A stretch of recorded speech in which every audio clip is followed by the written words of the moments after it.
आज मैंने सुना ये जो कोचिंग वगैरह करते हैं ना आईआईटी नीट की, एक बच्ची है जगमाल की ढाणी से 108 रजिस्टर अकेले मैथ के भर दिए उसने। क्लास में करवाए उसके नहीं, अपनी तरफ से अभ्यास के। आप लोगों को कहा जाता है ना प्रैक्टिस करो प्रैक्टिस करो, प्रैक्टिस प्रैक्टिस प्रैक्टिस। अब कल्पना करो 108 रजिस्टर जो एक मैथ के भर रहा है, बाकी सब्जेक्ट भी है, फिजिक्स भी है, केमिस्ट्री भी है, तो उसने हो सकता है 300 के करीब रजिस्टर भर दिए हो। उसको कोई रोक देगा क्या सिलेक्शन होने में? मेरे ख्याल में कोई नहीं रोक पाएगा। और जो इतना अभ्यास करता है उसकी थिंकिंग कितनी हाई लेवल की हो जाती है, उसका अभ्यास कितना तेज हो जाता है, कितनी तेजी से वो लिख सकता है, आप कल्पना कर सकते हो। और एक है हमारा पेपर ही पूरा नहीं होता, पूरा तो दूर है, हम 15 मिनट में पेपर करके बैठ जाते हैं। क्या है भाई? कोई बताने वाला नहीं हो, समझाने वाला नहीं हो, कहने वाला नहीं हो, तो तुम जैसे भेड़ चाल में चल रहे हो, चलते रहो। लेकिन आपको रात दिन समझाया जा रहा है, बताया जा रहा है कि आपसे ज्यादा आपका भला इस दुनिया में कोई नहीं कर सकता। आप जितना अपने लिए शानदार कर सकते हो भगवान भी नहीं कर सकता। जरूरत है लगने की। एने फ्रैंक ने डायरी लिखी, उसके मरने के 150 साल बाद भी आज दुनिया उसकी डायरी को पढ़ रही है। आपको सबको कहा गया है आप डायरी लिखो रोजाना, फिर मेरे ख्याल में एक आध बच्चे को छोड़ के कोई नहीं लिख पाता। 7th क्लास में जरूर 5-4 बच्चे हैं जिन्होंने अपनी डायरी डाल ली है और लिखते हैं, लेकिन लिख वो स्पोकन इंग्लिश से संबंधित ज़्यादा लिख रहे हैं। उनको कुछ नवाचार भी करना चाहिए, ठीक है ना। समस्या सबके आती है, एक तरफ समस्या लिखी, उसके समाधान लिखो, तो इतनी गजब की स्थिति आ जाएगी आपकी कि आपने सोचा भी नहीं होगा। आज की जो कहानी है गौतम में ये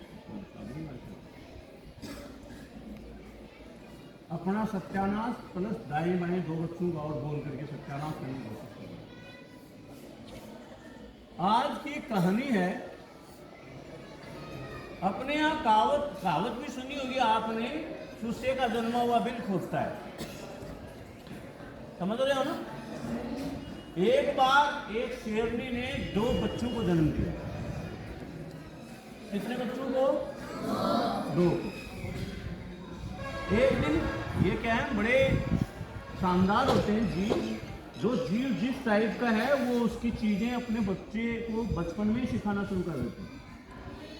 बहुत छोटे होते हैं उस समय खुद शिकार करके लाती है, और आपको पता हो शेर नहीं लाती।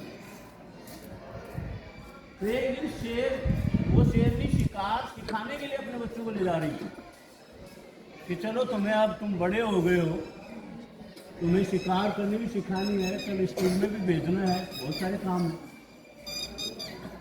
आपने कई बार कॉमिक्स पढ़ी होगी, जंगल में भी स्कूल होते हैं, सारी चीजें होती हैं। तो शेरनी उनको लेके गई, और जिस प्रकार से शेरनी रिएक्ट कर रही थी वैसे वो बच्चे कर रहे थे। भाई कोई अन्य जो जिसकी शिकार कर रहे थे जानवर, उसको देख करके वो भी बड़े तीव्रता से भाग रहे थे, बहुत जोर से दौड़ रहे थे। अब उसी उधेड़ बुन में, उसी भागा दौड़ी के अंदर एक जो शावक था, शेरनी का बच्चा था, वो बिछड़ गया। जंगल में कहीं कहीं इधर उधर हो गए भागा दौड़ी में, और बिछड़ करके एक भेड़ों के टोले में मिल गया। वो शेरनी इधर उधर खोजबीन करके निराश होकर के एक बच्चे को लेकर के चली गई अपनी गुफा में। अब वो भेड़ों के साथ था। जैसे भेड़ें चलती हैं, जैसे भेड़ें रिएक्ट करती हैं, जो भेड़ें खाती हैं वही खाना शुरू कर दिया, और वैसे उनकी तरह बोलना शुरू कर दिया। सारे काम भेड़ों की तरह हो गए उसके। कई वर्षों बाद एक दिन देखा उस शेरनी ने कि ये भेड़ों से ऊंचा है, बड़ा भी है, ये क्या है। उसने देखा तो अपने बच्चे को पहचान गई। जाकर के बोली, तू तो मेरा बेटा है। वो शेर हो रहा था, नहीं बकवास कर रही है, मैं तो इनके बीच में हूँ, मेरी तो माता यही है, ये मेरा परिवार है। ना मैं कोई बेटा नहीं हूँ। शेरनी ने सोचा इसके खोपड़े में गोबर भर गया है, बहुत गहराई तक चला गया है। लिहाजा उसने बोला एक बार तुम पानी के पास आओगे क्या? हाँ बोलो पानी के पास तो आ जाऊंगा, मैं रोज आता हूँ पानी पीने।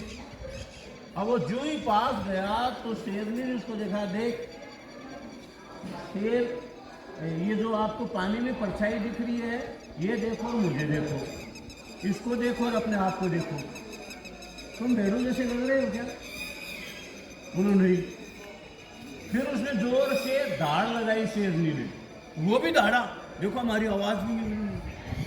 तब शेरनी ने समझाया कि लंबे समय से चूंकि भेड़ों के साथ रहा है, तेरी मानसिकता भी उन जैसी होगी। वर्तमान प्रधानमंत्री माननीय श्री नरेंद्र मोदी जी जब शुरुआत में 2014 में मई में शपथ लेने गए थे, तब उन्होंने कहानी शुरुआत में बताई थी संसद के अंदर।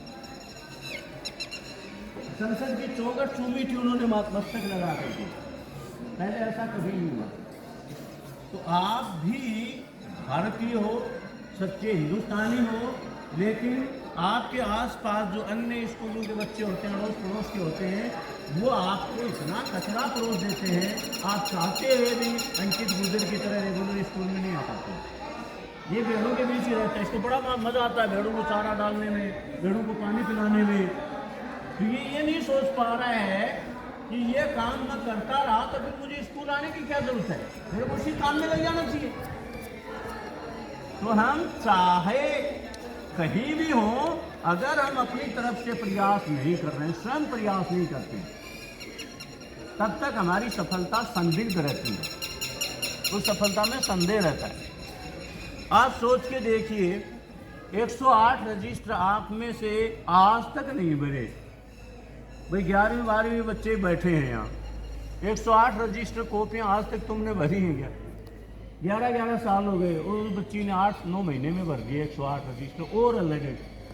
तो कितना अभ्यास उसने किया है। तो भैया ऐसे ही मोती नहीं मिल जाते हैं, हीरे को घिसना पड़ता है, सोने को तपना पड़ता है, लोहे को भी अपनी शेप लेने के लिए आग में जलना पड़ता है, तब जाकर के वो एक नई आकृति प्राप्त कर पाते हैं जिसकी वैल्यू कई गुना बढ़ जाती है। तो हमें खूब काम करना चाहिए। अपने ऊपर जिसने काम करना स्टार्ट कर दिया ना बच्चे ने, उसको खुद भी नहीं रोक पाएगा जो बनना चाह रहा है। लक्ष्य छोटे ले लेते हो, लक्ष्य छोटे ले लेते हो तो छोटी तैयारी होती है, छोटे प्रयास होते हैं आपके। अगर मान लो आपने ये सोच लिया मुझे आज 1 किलोमीटर चलना है, तो आराम से चल दोगे 1 किलोमीटर, तुम कोई भी चल देगा 6 से लेकर 12 तक का बच्चा। और 1 किलोमीटर चले तो कुछ ओह देखो मैंने 1 किलोमीटर चल दिया, कमाल कर दिया। अरे क्या कमाल कर दिया तुमने? मिल्खा सिंह मैराथन दौड़ता था, 26 मील 385 रन होती है। कल्पना करो, 1 मील के अंदर 1600 मीटर होते हैं, किलोमीटर में 1000 मीटर होते हैं। क्या कर दिया हमने? वही बात है, मैं तीसरे नंबर आया क्लास में। कितने बच्चे थे? 3 ही थे, तो 3 में तो तीसरा आना ही था।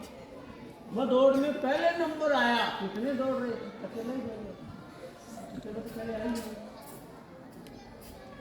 तो हमको विचारशील होकर के कई बार हम झूठ वूठ बोल करके इधर उधर से पैसे की व्यवस्था करके कचरा लाते हैं।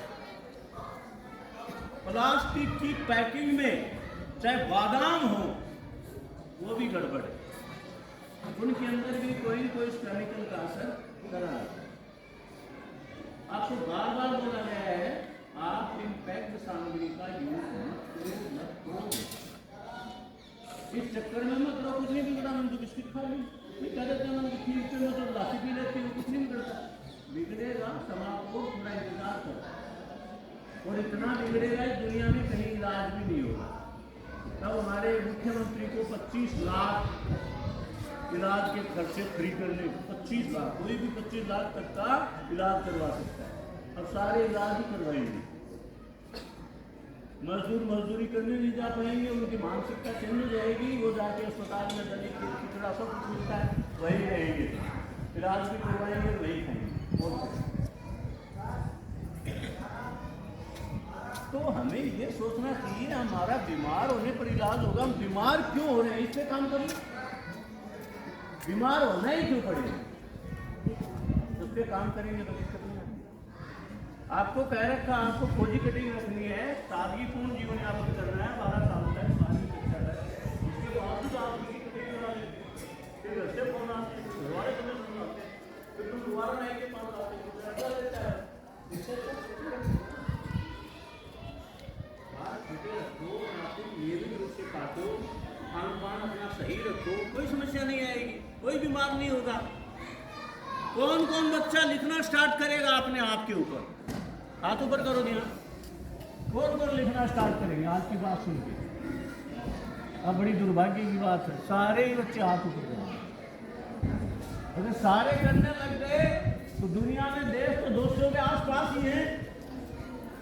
इन तो सारी दुनिया में तुम्हारे राज होगा, कर दोगे तो हो जाएगा। अगर आपने ये काम करना स्टार्ट कर दिया तो कोई भी रोक भी नहीं पाएगा, ये भी मेरा दावा है। लेकिन तुम हमें खुश करने के लिए क्यों खड़ा कर लेगा? हाथ ऊपर नहीं किया तूने क्यों नहीं किया? इसलिए हम हाथ ऊपर कर देते, मरा हुआ हाथ ऊपर ऐसे होता है।